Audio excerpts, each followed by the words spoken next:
ವೃಶ್ಚಿಕ ರಾಶಿಯವರಿಗೆ ನಾನು love life ಬಗ್ಗೆ ಹೇಳ್ತಾ ಇದ್ದೀನಿ. ಟ್ಯಾರೋ ಮುಖಾಂತರ ಮಾಹಿತಿನ ಕೊಡ್ತಾ ಇರೋದು. ನಿಮಗೆ ರೆಸೊನೇಟ್ ಆದರೆ ತೊಗೊಳ್ಳಿ, ಇಲ್ಲಾಂದರೆ ಬಿಟ್ಬಿಡಿ. ಮೆಸೇಜ್ ಅಂತ ಕೊಡೋದಾದರೆ ನಾನು ನಿಮ್ಮಲ್ಲಿ ನಿಮಗೆ ನಂಬಿಕೆ ಇರಲಿ, ನಿಮ್ಮ ಇನ್ನರ್ ಬಿಲೀವ್ ಮೇಲೆ ನೀವು ಬಿಲೀವ್ ಮಾಡಿ. ಏಜ್ ಗ್ಯಾಪ್ ಇರುತ್ತೆ ನಿಮ್ಮ ಮಧ್ಯೆ, ಮತ್ತು ನೀವು ತುಂಬ ಫಾಸ್ಟ್ ಲೈಫ್ ಬಗ್ಗೆ ಬಿಲೀವ್ ಇರೋರು ಆಗಿರ್ತೀರ. ಒಬ್ಬ ವ್ಯಕ್ತಿನ ನೋಡಿದಾಗ ಅನಿಸುತ್ತೆ ನಿಮ್ಗೇನೋ ಕನೆಕ್ಷನ್ ಇದೆ, ಆ ಥರ ಇರುತ್ತೆ ಮೆಸೇಜ್ ಅಂತ ಹೇಳೋದ್ರಾಗ. ಫಸ್ಟ್ ಕಾರ್ಡ್ ನನಗೆ ಬಂದಿರೋದು 8 ಆಫ್ ಕಪ್ಸ್ ಆಗಿರೋದ್ರಿಂದ, ಕಪ್ಸ್ ಯಾವಾಗಲೂ ವಾಟರ್ ಸೈನ್ನ ರೀಪ್ರೆಸೆಂಟ್ ಮಾಡುತ್ತೆ. ಮೇ ಬಿ ನೀವು ವ್ಯಕ್ತಿ ಜೊತೆ ಕನೆಕ್ಟ್ ಆಗಿದ್ದರೆ ಅದು ಕಟಕ ಅಥವಾ ವೃಶ್ಚಿಕ ರಾಶಿಯವರು ಆಗಿರ್ತಾರೆ. 8 ಆಫ್ ಕಪ್ಸ್ ಬಂದಿರೋದ್ರಿಂದ ತುಂಬ ಆಪ್ಷನ್ ಇದೆ. ಆದರೆ ನಿಮಗೆ ಅದೇ ವ್ಯಕ್ತಿನೇ ಬೇಕು, ಅವ್ರು ತುಂಬ ಸ್ಪೆಷಲ್ ಆಗಿರೋ ವ್ಯಕ್ತಿ, ನೀವು ರಿಲೇಷನ್ಶಿಪ್ಪಲ್ಲಿ ಈಗಾಗಲೇ ಇರೋರಾಗಿದ್ದರೆ. ಸೆಕೆಂಡ್ ಕಾರ್ಡ್ ಬಂದುಬಿಟ್ಟು ಡೆವಿಲ್ ಕಾರ್ಡ್ ಆಗಿರೋದ್ರಿಂದ, ಡೆವಿಲ್ ಕಾರ್ಡ್ ಇರೋದ್ರಿಂದ ಆ ವ್ಯಕ್ತಿ ಜೊತೆ ನಿಮಗೆ ಬ್ರೇಕಪ್ ಆಗಿರ್ಬೋದು. ಆದರೆ ಅವ್ರು ಒಂದು ಹೊಸ ರಿಲೇಷನ್ಶಿಪ್ಪಲ್ಲಿ ಇದ್ದಾರೆ. ಅದು ತುಂಬ ಟಾಕ್ಸಿಕ್ ಆಗಿರೋ ರಿಲೇಷನ್ಶಿಪ್ ಅಂತ ನಾನು ಹೇಳ್ತೀನಿ. ಅವ್ರಿಗೆ ಅದರಲ್ಲಿ ಇಷ್ಟ ಇಲ್ಲ, ಆದರೂ ಕಮಿಟೆಡ್ ಇದ್ದಾರೆ, ಅದರಿಂದ ಹೊರಗಡೆ ಬರೋಕ್ಕಾಗಲ್ಲ ಕೆಲವರಿಗೆ. ಇನ್ನೂ ಕೆಲವರಿಗೆ ಥರ್ಡ್ ಕಾರ್ಡ್ ಬಂದುಬಿಟ್ಟು ಹೈಯರ್ ಫ್ರೆಂಡ್ ಆಗಿರೋದ್ರಿಂದ ನಿಮ್ಗೆ ಗೊತ್ತು ಆ ವ್ಯಕ್ತಿ ನಿಮ್ಗೆ ಯಾಕೆ ಇಷ್ಟ ಅಂತ. ಅದು ಸೀಕ್ರೆಟ್ ಥರ ಇದೆ ನಿಮ್ಮ ಹತ್ರ, ಯಾರ ಹತ್ರನೂ ನೀವು ಹೇಳ್ಕೊಂಡಿಲ್ಲ. ಕೆಲವರು ನಿಮ್ಮ ಫ್ರೆಂಡ್ಸ್ ಎಲ್ಲ ಹೇಳ್ತಾರೆ, ಆ ವ್ಯಕ್ತಿ ನಿಮ್ಗೆ ಯಾಕೆ ಇಷ್ಟ ಅಂತ ಕೂಡ ಕೇಳಿರ್ತಾರೆ. ನೀವು ಯಾರ ಹತ್ರನೂ ಆ ಸೀಕ್ರೆಟ್ನ ಬಿಟ್ಕೊಟ್ಟಿಲ್ಲ ಅಂತ ನನಗೆ ಅನಿಸುತ್ತೆ.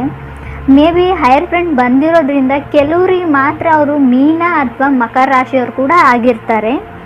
10 ಆಫ್ ವಾಂಡ್ಸ್ ಬಂದಿರೋದ್ರಿಂದ ಫೋರ್ತ್ ಕಾರ್ಡು, ನೀವು ಲವ್ ಮಾಡೋವಂಥ ವ್ಯಕ್ತಿ ಅಥವಾ ನೀವು ಅವ್ರ ಹತ್ರ ಅಪ್ರೋಚ್ ಮಾಡಿಲ್ಲ, ಇನ್ನೂ ಹೇಳ್ಕೊಂಡಿಲ್ಲ ಅಂತ ನಾನು ಅನ್ಕೋತೀನಿ. ಅವರು ಒಂದು ರಿಲೇಷನ್ಶಿಪ್ಪಲ್ಲಿ ಇದ್ದಾರೆ, ಅದು ಟಾಕ್ಸಿಕ್ ರಿಲೇಷನ್ಶಿಪ್ ಆಗಿರುತ್ತೆ. ಕೆಲವರಿಗೆ ಕಮಿಟೆಡ್ ಇರ್ತಾರೆ, ಅದರಿಂದ ಹೊರಗೆ ಬರೋಕ್ಕಾಗಲ್ಲ ಅವರಿಗೆ.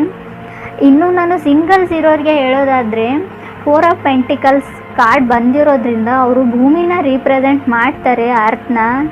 ಅದರಿಂದ ಅವರು ಮೇ ಬಿ ಮಕರ ರಾಶಿಯವರಾಗಿರ್ತಾರೆ ಅಥವಾ ವೃಷಭ ರಾಶಿಯವರಾಗಿರ್ತಾರೆ. ಇನ್ನೂ ಕೆಲವರು ಕನ್ಯಾ ರಾಶಿಯವರು ಕೂಡ ಆಗಿರ್ಬೋದು. ಆ ವ್ಯಕ್ತಿ ತುಂಬ ಮೂಡ್ ಸ್ವಿಂಗ್ಸ್ ಇರ್ತವೆ, ತುಂಬ ಅವರು ಮೂಡಿ ಆಗಿರ್ತಾರೆ. ಆ ವ್ಯಕ್ತಿ ಏನೋ ಗೊತ್ತಿಲ್ಲ, ಅವ್ರ ಹತ್ರ ಒಂದು ಮ್ಯಾಗ್ನೆಟಿಕ್ ಎನರ್ಜಿ ಥರ. ಸೊ ನೀವು ಅಟ್ರಾಕ್ಟ್ ಆಗಿರ್ತೀರ ಅವರಿಗೆ. ಈಗಾಗಲೇ ನಿಮ್ಮ ಲೈಫಲ್ಲಿ ಬಂದಿರ್ಬೋದು ಆ ಹೊಸ ವ್ಯಕ್ತಿ ಅಂತ ಅನ್ಕೋತೀನಿ. ನವೆಂಬರ್ ಅಥವಾ ಡಿಸೆಂಬರಲ್ಲಿ ಆ ವ್ಯಕ್ತಿ ನಿಮ್ಮ ಫ್ರೆಂಡ್ಸ್ ಆಫ್ ಫ್ರೆಂಡ್ಸ್ ಆಗಿರ್ತಾರೆ, ನಿಮ್ಮ ಫ್ರೆಂಡಿನ ಫ್ರೆಂಡ್ ಆಗಿರ್ಬೋದು. ಮೇ ಬಿ ಅವ್ರು ಏನೋ ಗೊತ್ತಿಲ್ಲ, ತುಲಾರಾಶಿಯವರು ನೀವಿರ್ಬೋದು. ಆ ಥರ ನೀವು ತುಂಬ ಕಾಮಿಡಿ ಮಾಡ್ತಿರ್ತೀರ, ಅದರಿಂದ ಅವರು ಅಟ್ರಾಕ್ಟ್ ಆಗಿರ್ಬೋದು. ನಿಮಗೆ ತುಂಬ ಸೆನ್ಸ್ ಆಫ್ ಹ್ಯೂಮರ್ ಇರುತ್ತೆ, ಆ ಥರನೂ ನಂಗೆ ಅನಿಸ್ತಾ ಇದೆ.